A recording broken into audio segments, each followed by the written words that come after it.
Jeremy Ethier has 7 million subscribers, and he paid me for a one-on-one consultation on what was holding his channel back. One of his videos should have hit 3 million views, but it got crushed under 1 million. Why?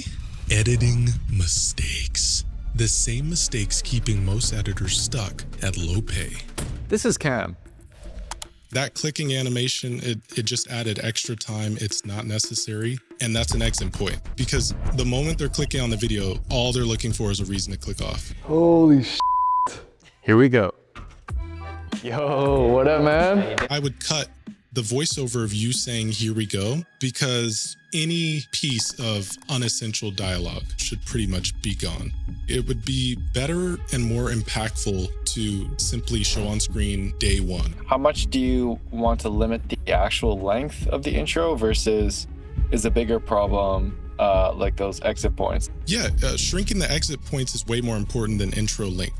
I would say fundamentally the intro is 85% perfect. It had your second highest retention at the 30-second mark. So you're clearly doing something right with this style of video. But if that was just trimmed a little bit shorter, you would have had a higher percentage at the 30-second mark. While I was talking to Jeremy on that call, I started to wonder, why do so many editors stay stuck at the same rate for years while others break through and land high-ticket clients? And that's exactly why I put together the 12 viral editing secrets. It's a free link in the description. Over 1,000 editors have already used these to raise their rates and keep both audiences and clients coming back. So for the next 90 days, I'm gonna see if I can use the best science-backed workout and diet strategies. The biggest problem that I kept finding was actually with the music selection. There isn't enough intrigue to keep watching because it almost sounds like the problem is solved. It feels like you've got it in the bag, like you're gonna have no problem coaching him because this rock music is too confident. It would be a lot better suited for something like a workout montage than it would be for the intro. There should always be that lingering question throughout the entire video for the audience. Oh my gosh, can he do it? And I don't think there was a single time in this video where I wondered if he could do it. 100% of that was due to the music. But here's the plan. Instead of relying on exercise alone, right there, when you say, here's the plan, the editor should have had some music with a different vibe from the rest of the entire edit, because you're introducing this new valuable information. And that shot right there was amazing. That transition right there, that's excellent. And audiences love that sort of thing. And it was just kind of muddied by the fact that the music was just the same as it was in the previous scene. It's kind of like when you're driving on the highway for a while and you forget that you're actually driving. The same thing happens when you just have the same song going over and over. It's almost like you're stuck in an elevator. I wanted to focus on strategic food swaps. That part's all good to me. I like that. But this part... This is 210 calories. You could have the equivalent of 4 of these guys. That's crazy. It has some trap music in the background and it feels like filler because that's a pretty big deal right there. And we just kind of skim over it.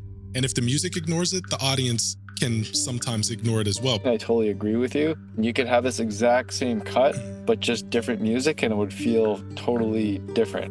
What do you think would be like the best way to tackle this going forward? I'm not sure which royalty-free music website the editor is using, but I would go to the sections that are labeled for documentary and labeled suspense, instead of just going to upbeat music, because it doesn't actually dictate the emotions well. There were a lot of times in this edit where it felt like the music is just meant to fill space so it doesn't feel awkward. So suspense, mystery, crime scene, thriller, documentary, and ambient music as well. And that would pretty much fix it. Or just cut the music off entirely, just go dead silent. If the words being spoken, the spoken dialogue has enough impact on its own, then it can ride without music. I'll say your editor is especially good at finding the perfect time to eliminate the music and let a raw scene play out without cuts. And honestly, there's many YouTubers that do not have that confidence to do that because they fear retention loss, but it's actually the opposite.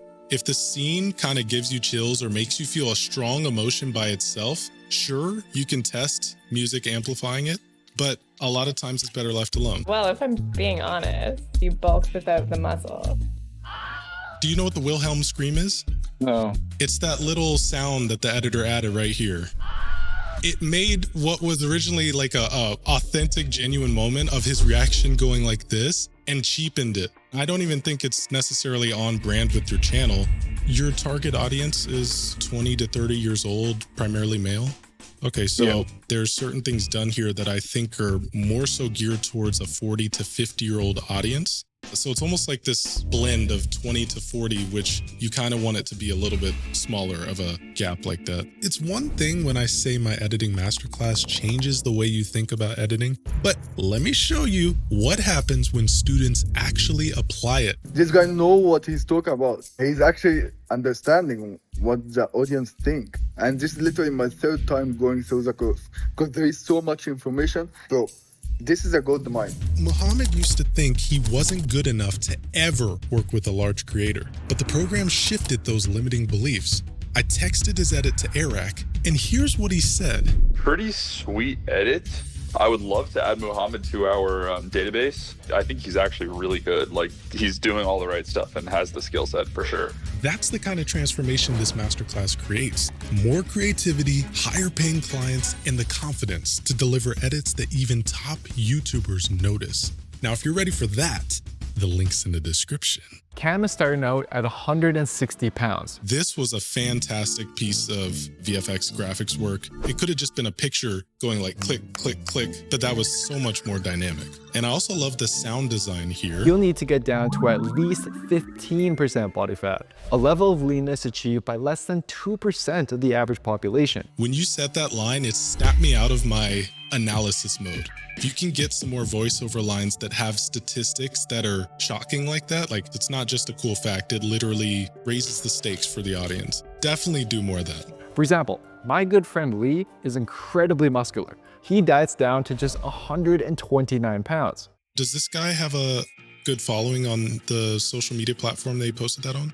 Yeah, pretty big on Instagram and YouTube. Okay, so for future stuff like that, definitely put like a screenshot of what you see on YouTube where it's like the profile picture, the name, and the subscriber count, because that boosts authority and it makes it like, oh, this is information, science information coming from a reputable source.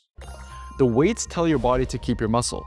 The diet does most of the hard work of losing the fat, and the cardio can just help speed up the process. Whenever the graphics come up, you have a nice white background, which is cool, but I'll send you the hex code. It's just a slightly dimmer version of white, and it has been shown to boost retention. And it's actually the same shade that Apple uses for all their keynotes.